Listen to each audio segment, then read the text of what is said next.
c'est important d'avoir un sens. C'est peut-être pour ça que je fais aussi ce que je fais.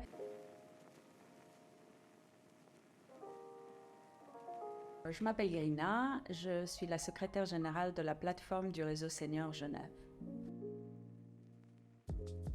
Je pense qu'elle représente cette quête permanente d'équilibre entre tout ce qui nous tombe dessus, ce monde anxiogène, et en même temps tout ce qu'il y a de beau dans le monde, l'amour, l'amitié, la famille, tout ce qui nous fait du bien. Et donc il faut en permanence, en tout cas à mon sens, chercher cet équilibre. La plateforme du réseau Senior Genève s'occupe de tout ce qui touche aux personnes âgées dans le canton de Genève.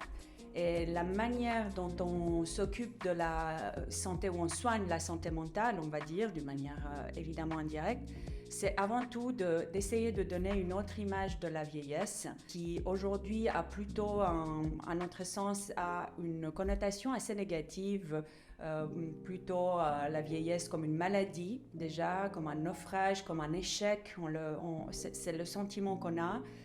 Et alors que finalement, si on va jusqu'au bout du raisonnement, je pense qu'on veut tous vivre le plus longtemps possible. Donc forcément, on va devenir vieux, que ça nous plaise ou pas. Et finalement, dans cette logique-là, la vieillesse apparaît plutôt comme une réussite. Si on arrive jusqu'à la vieillesse, on a réussi. C'est plutôt quelque chose qu'on doit voir comme une réalisation, en fait, plutôt qu'un échec. Donc le vieillissement, pour nous, est un processus qui est à la fois individuel, mais aussi le vieillissement est une responsabilité collective. Et là intervient aussi un réseau comme le nôtre. Tout ça, à mon sens, aide ou participe à la santé mentale de la population. Si on doit parler de la santé mentale des seniors, elle va plutôt bien, en tout cas d'après les études. Et c'est là où peut-être le message qu'on pourrait faire passer, c'est le fait d'aller chercher dans les individualités. On dit les vieux, on dit les jeunes, ce ne sont pas des blocs homogènes, ce sont des parcours de vie totalement indépendants et différents et riches, et c'est ça ce qui fait la beauté.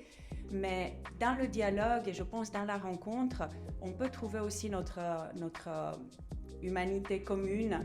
Donc voilà, le message serait de se rencontrer et de parler, d'échanger et de voir ce qui nous lie et aussi ce qui nous sépare dans le dialogue.